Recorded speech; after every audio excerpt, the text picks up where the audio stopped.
नमस्कार. चला तर मग ऐकूया एक गोष्ट. शौर्याची, धाडसाची आणि त्याही पलीकडे जाऊन आईच्या अथांग अमर्याद प्रेमाची. ही गोष्ट आहे हिरकणीची. कधी विचार केलाय की एका आईचं प्रेम, तिची माया काय काय करू शकते, कुठल्या संकटांवर मात करू शकते? ह्याच प्रश्नाचं उत्तर ना आपल्याला हिरकणीच्या गोष्टीत सापडतं. चला ऐकूया तर मग. कल्पना करा तो काळ जेव्हा सह्याद्रीच्या माथ्यावर स्वराज्याचा भगवा झेंडा मोठ्या अभिमानाने फडकत होता आणि त्या स्वराज्याची राजधानी दुर्गदुर्गेश्वर रायगड नुसता गड नाही होतो, जणू आभाळालाच गवसणी घालणारा काळ्या कबिन्न दगडांचा एक महाकाय पर्वत. महाराजांच्या स्वराज्याचा तो एक भक्कम अभेद्य आधारस्तंभ होता आणि म्हणूनच तिथले नियमही तसेच होते, दगडासारखेच कडक. सूर्य मावळला की गडाचे दरवाजे झाले बंद. मग कोणी असो, आतला बाहेर जाणार नाही आणि बाहेरचा आत येणार नाही. नियम म्हणजे नियम, त्यात काही बदल नाही. आणि याच भव्य गडाच्या पायथ्याशी वसलेलं होतं एक छोटंसं गाव. तिथेच राहायची आपली हिरकणी, एक साधीसुधी गवळण. डोळ्यासमोर तिचं रूप उभं करा.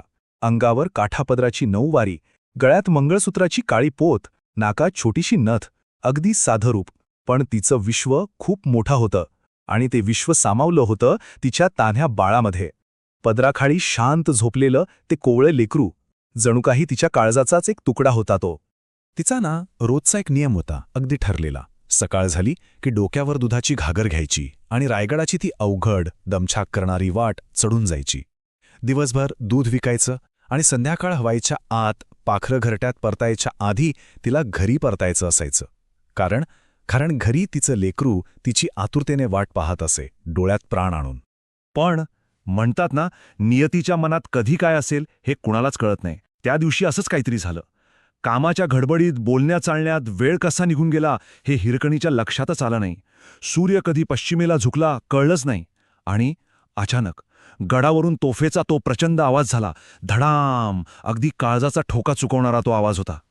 ती खूण होती गडाचे दरवाजे बंद होण्याची. धाड!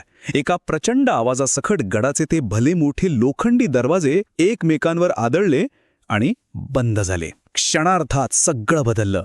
हिरकणी गडाच्या आत आणि तिचं जग, तिचं बाळ गडाच्या बाहेर. ती अडकली होती. आता सुटका होणार ती थेट दुसऱ्या दिवशी सूर्य उगवल्यावरच. हळूहळू आसमंतात काळाकुट्ट अंधार पसरायला लागला. अंगाला झोमणारा थंडगार वारा सुटला होता.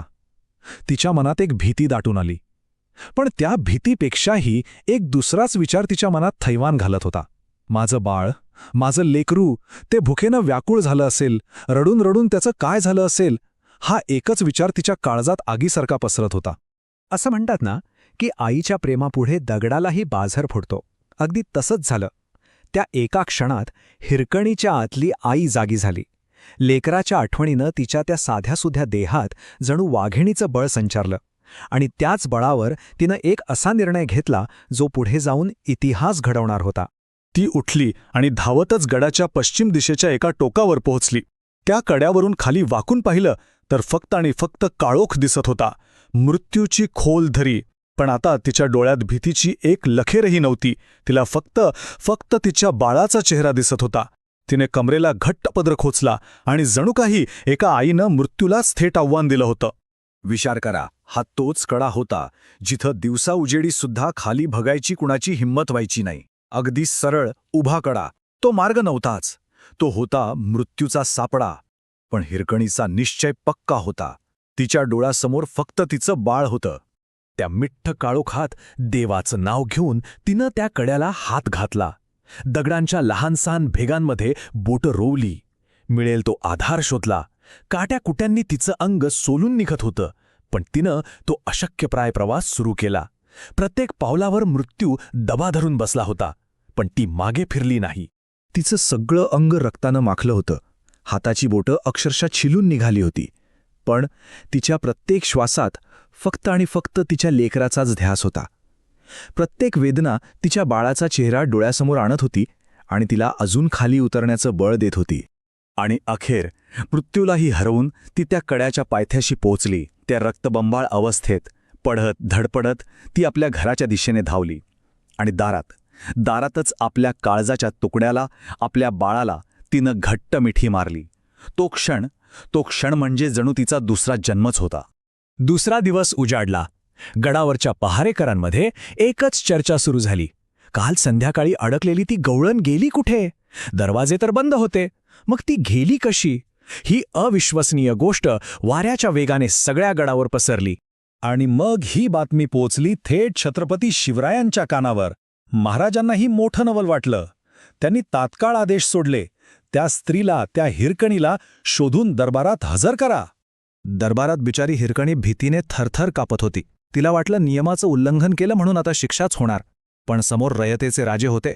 महाराजांनी तिची सगळी हकीकत शांतपणे ऐकून घेतली आणि ते म्हणाले, माते, तू धन्य आहेस आणि त्याहूनही धन्य आहे तुझी माया. तुझ्यासारख्या वाघिणी आमच्या स्वराज्यात आहेत, हेच आमचं सर्वात मोठं भाग्य आहे. महाराजांनी फक्त तिचं कौतुकच नाही केलं, तर तिचा सन्मान केला. त्यांनी आदेश दिला की ज्या अवघड कड्यावरून ही माऊली आपल्या बाळासाठी उतरली, त्या ठिकाणी एक भक्कम बुरुज बांधा आणि त्या बुरुजाला नाव दिलं गेलं हिरकणी बुरुज. आजही शेकडो वर्षानंतर तो बुरुज रायगडावर तितक्याच दिमाखात उभा आहे, एका आईच्या धाडसाची आणि प्रेमाची साक्ष देत. आणि अशा प्रकारे एका सामान्य गवळणीचं नाव इतिहासात कायमचं अजरामर झालं.